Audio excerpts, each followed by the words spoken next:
மலேசியாவிலே இயங்குகின்ற தொலைக்காட்சி, தமிழ் தொலைக்காட்சி, வானவில் தொலைக்காட்சி என்ற ஒரு ஒலி அலை இணையத்திலே அவர்களுடைய செய்திகளையும் இணையம் வழியாக செயல்படுகின்ற ஒரு சூழ்நிலை இன்று உருவாகி இருக்கின்றது.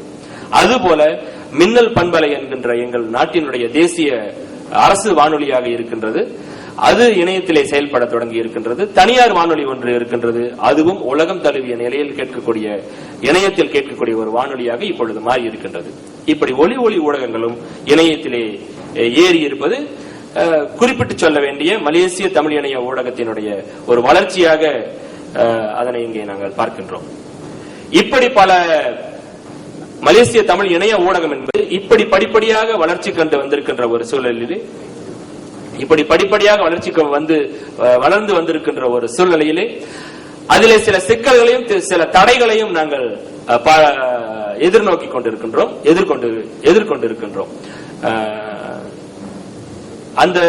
அந்த சிக்கல்கள் இந்த மலேசிய இணைய ஊடகத்தை இன்னும் விரிவாக வளர செய்யாமல் அல்லது சில கட்டுப்பாடுகளுக்குள் முடங்க வேண்டிய ஒரு சூழ்நிலையை ஏற்படுத்தி கொண்டிருக்கின்றது. என்ன அந்த சிக்கல்கள் என்று பார்க்கின்ற வேளையிலே மலேசிய தமிழர்களிடையே, அதுவும் இளையோர் மத்தியிலே, இளையோர்களிடையே இந்த தமிழ் இணையம் அல்லது தமிழ் கணினி என்கின்ற ஒரு நாட்டம், ஒரு ஆர்வம் இன்னும் பெரிதாக வளரவில்லை என்றுதான் சொல்ல வேண்டும். பலர் அறிந்திருக்கிறார்கள், பயன்படுத்துகின்ற, அதாவது பயன்பாட்டு என்ற நிலையில் வரும் பொழுது அவர்கள் அங்கே செல்ல விரும்புவதில்லை. மலாயிலோ அல்லது ஆங்கிலத்திலோ செய்வது அவர்களுக்கு மிக எளிதாக இருக்கின்றதாக அவர்கள் நினைத்துக் கொண்டு அப்படியே நின்று விடுகிறார்களே தவிர, ஒரு மேல்படி வளர்ச்சியாக தமிழில் இதை முயன்று பார்க்க வேண்டும், தமிழில் செய்து பார்க்க வேண்டும் என்ற அந்த உந்துதல் கொஞ்சம் குறைவாக இருக்கின்றது. இன்னும் கூட வியப்படைவீர்கள் நீங்கள், இந்த அளவுக்கு இணையத்திலே அல்லது கணினியிலே தமிழ் வளர்ச்சி அடைந்த பிறகு கூட இன்னும் கூட சிலரை அங்கே நீங்கள் பார்க்கலாம், கணினியில் தமிழ் இருக்கிறதா என்று கேட்பவர்களும் கூட நாம் பார்க்கின்றோம். அப்படி கேட்பவர்கள் யார் என்று பார்த்தால் இந்த தமிழோடு தொடர்புடையவர்கள், நாட்டமுடையவர்களாக கூட இருப்பார்கள். ஆனால் இந்த அளவுக்கு இணையத்திலே அல்லது கணினியிலே தமிழுடைய வளர்ச்சி இருக்கின்றது என்பதை அறியாதவர்களாக இருக்கின்ற ஒரு சூழ்நிலை இருக்கின்றார்கள். காரணம் இந்த ஆர்வமின்மை என்பது. இரண்டாவது, தமிழ் கல்வியினுடைய ஆளுமை. தமிழ் பள்ளிகளிலே படிக்கின்றவர், மலேசியாவிலே தமிழ் பள்ளிகள் இருக்கின்றன, தமிழ் பள்ளி அல்லாத பள்ளிகள் இருக்கின்றன. தமிழ் பள்ளியிலே படிக்கின்றவர்கள் தமிழ் அறிந்தவர்களாக இருக்கின்றார்கள். தமிழ் பள்ளி அல்லாத பள்ளியில் படிக்கின்றவர்கள் விரும்பி தமிழ் படித்துக் கொண்டால் ஒழிய தமிழ் அறிவதற்கான வாய்ப்பு அவர்களுக்கு இல்லை. அப்படி இருக்கின்ற ஒரு சூழ்நிலையிலே ஆங்கிலம் மலாய் மட்டுமே அறிந்திருக்கின்ற ஒரு சூழ்நிலையிலே தமிழ் கணினியோ அல்லது தமிழ் இணையத்தை பயன்படுத்துகின்ற ஒரு வாய்ப்போ அவர்களுக்கு இல்லாத ஒரு சூழ்நிலை இருப்பதை நாங்கள் காண்கின்றோம். இதுவும் குறிப்பிட்டு சொல்ல வேண்டிய ஒரு சிக்கல் தான். இப்படி சில சிக்கல்கள் அங்கே இருப்பதை நாங்கள் உணர்ந்திருக்கின்றோம். அது தவிர இந்த தமிழ் கணினியையும் தமிழ் இணையத்தையும் மக்களிடையே கொண்டு சேர்ப்பதற்கான கல்வி நிறுவனங்களோ அல்லது அமைப்புகளோ அல்லது வழிகாட்டல்களோ மலேசியாவில் மிக குறைவாக இருப்பதாகவே நினைக்கின்றோம். பயிலரங்குகள் நடப்பதோ அல்லது இதை முறையாக கற்பிக்கின்ற கல்வி நிறுவனங்களும் மலேசியாவிலே இல்லை என்று சொல்லும் அளவிற்கு தான் சூழ்நிலை இருக்கின்றது.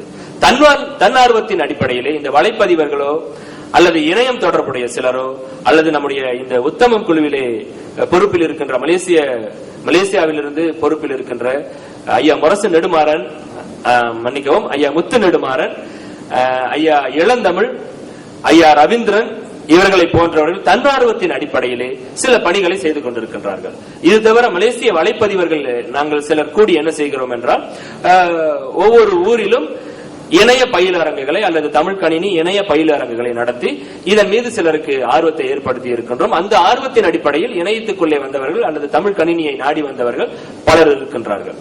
இப்படி சில பணிகள் தன்னார்வத்தின் அடிப்படையில் நடப்பதை தவிர ஒரு நிறுவனமோ சற்று முன்னர் சொன்னது போல எந்த ஒரு முறையான வழிகாட்டலோ அங்கு இல்லாதது ஒரு குறைபாடாகவே காண வேண்டிய ஒரு சூழலில் நாங்கள் இருக்கின்றோம்.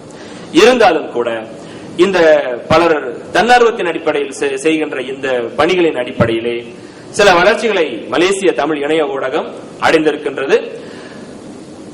உலக அளவில் தமிழ் இணையத்திற்கு ஒரு குறிப்பிட்டு சொல்ல வேண்டிய பங்களிப்பை மலேசிய தமிழர்கள் அல்லது மலேசிய தமிழ் இணைய அன்பர்கள், வலைப்பதிவர்கள், கணிஞர்கள் போன்றவர்கள்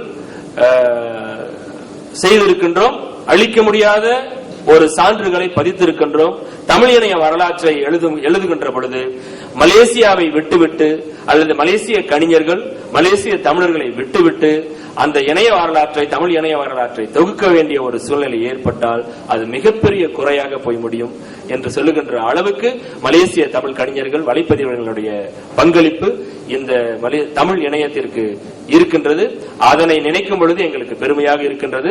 நாங்கள் எட்ட வேண்டிய சிகரங்கள் அல்லது நாங்கள் இன்னும் கடந்து செல்ல வேண்டிய மைல் கற்கள் இன்னும் சில இருக்கின்றன. அதை நாங்கள் உணர்ந்திருக்கின்றோம். அதற்கான செயல்பாடுகளில் சிலர் இறங்கி இருக்கின்றோம், செய்து வருகின்றோம். வருகின்ற காலத்திலே உலக அளவில் மலேசியாவினுடைய வலைப்பதிவர்களோ அல்லது கணிஞர்களோ பேசப்படுகின்ற அல்லது பங்களிப்பு செய்கின்ற ஒரு மிகப்பெரிய ஒரு சூழ்நிலை, ஒரு மாற்றம் ஏற்படும் என்ற நம்பிக்கை எங்களுக்கு இருக்கின்றது. அதற்கான வாய்ப்பையும் அதற்கான ஒரு சூழ்நிலையும் எல்லாம் அல்ல இறைவன் ஏற்படுத்தி தருவார் என்று அவருடைய திருவருளை வேண்டி இந்த அருமையான அவையிலே என்னுடைய கட்டுரை படைப்பதற்கான ஒரு வாய்ப்பு ஏற்பட்டதை நினைத்து மிகவும் பெருமிதமும் மகிழ்வும் மகிழ்ச்சியும் அடைகின்றேன். இந்த வாய்ப்புக்கு நன்றி சொல்லி உங்கள் அனைவரும் இங்கே அமர்ந்து இதனை செவிமடுத்த உங்கள் அனைவருக்கும் என்னுடைய பணிவான நன்றியினை தெரிவித்து விடைபெற்றுக் கொள்கின்றேன். நன்றி, வணக்கம். மலேசியாவை பத்தி நமக்கு ஒன்றும் தெரியாது. இருந்தாலும் மலேசியாவில் நீங்க எடுக்கிற முயற்சிக்கு வாழ்த்துக்களை மட்டும் நான் தெரிவிச்சுக்கிறேன்.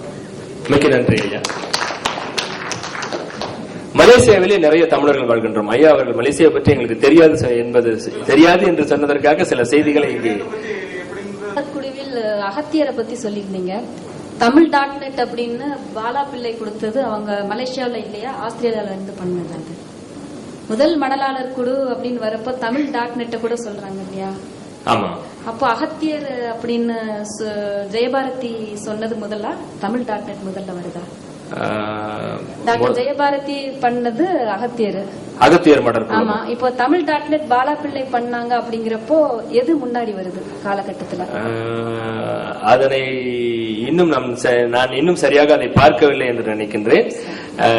ஆனால் நான் தேடிய தகவலில் எனக்கு கிடைத்த செய்தி என்னவென்றால், ஐயா ஜெயபாரதி ஐயா அவர்களுடைய மடற்குழு தான் முதலாக ஏற்படுத்தப்பட்டது என்ற ஒரு விவரம் நமக்கு கிடைத்திருக்கின்றது. ஐயா அவர்களிடம் கூட நான் அதை பற்றி கலந்துரையாடினேன். ஐயா ஜெயபாரதி அவர்களிடம் கலந்துரையாட பொழுது அவரும் இந்த செய்தியை தான் குறிப்பிட்டார்கள். அம்மா அவர்கள் சொன்னது போல அப்படி அதனை அறிய வேண்டும் என்றால் அது நாம் தேட வேண்டிய ஒரு செய்தியாகத்தான் இருக்கின்றது. அப்படி அது நான் சொன்ன அந்த செய்தி தவறாக இருக்குமே ஆனால் அதற்காக வருத்தமும் நான் இங்கே தெரிவித்துக் அல்லது சரியான ஒரு தகவலை இங்கே தெரிவிக்காதது என்பது அது ஒரு தவறாகத்தான் போய் முடியும் இல்லைங்களா? வரலாற்றை பதிவு செய்யும் பொழுது மிக சரியான துல்லியமாக பதிவை செய்ய வேண்டும். இல்லை என்றால் எங்கேயாவது தவறு நேர்ந்து விடலாம். மலேசிய கேட்கறதா இருந்து மலேசிய தமிழர்களுடைய பங்களிப்பு சொல்லும்போது ஒவ்வொருவரும் இன்று எப்படியோ தெரியாது, ஒரு 5 வருடம் முன்பு ஒவ்வொருவரும் தன்னுடைய முதல் தமிழ் எழுத்தை முரசு அஞ்சல் வைத்துத்தான் தட்டியிருப்பார். சோ அது மலேசியாவில் தான் தமிழ் கணினியில் தொடங்கியதற்கு அதை விட ஒரு பெரிய ஒரு நிகழ்வு தேவையில்லை. இன்னொரு விஷயம் நான் ஒன்று கூர்ந்து நோக்கி இருக்கிறேன். இந்த தமிழ் உணர்வு, தமிழ் கணினியில் தமிழை கொண்டு வர வேண்டும், அதன் மூலம் சமூகத்துக்கு ஏதாவது செய்ய வேண்டும் என்ற ஆவல் நம் தமிழகத்து தமிழர்களை விட எங்கெல்லாம் தமிழ் 2வது 3வது நிலையில் இருக்கிறதோ அங்கெல்லாம் இந்த ஆவல் அதிகமாக இருப்பதை பார்க்கலாம். ஈழத்திலும் சரி, மலேசியா, சிங்கப்பூர் போன்ற இடங்களிலும் சரி. அதுவும் திரு சுப நற்குணன் அவர்களுடைய உரையிலிருந்து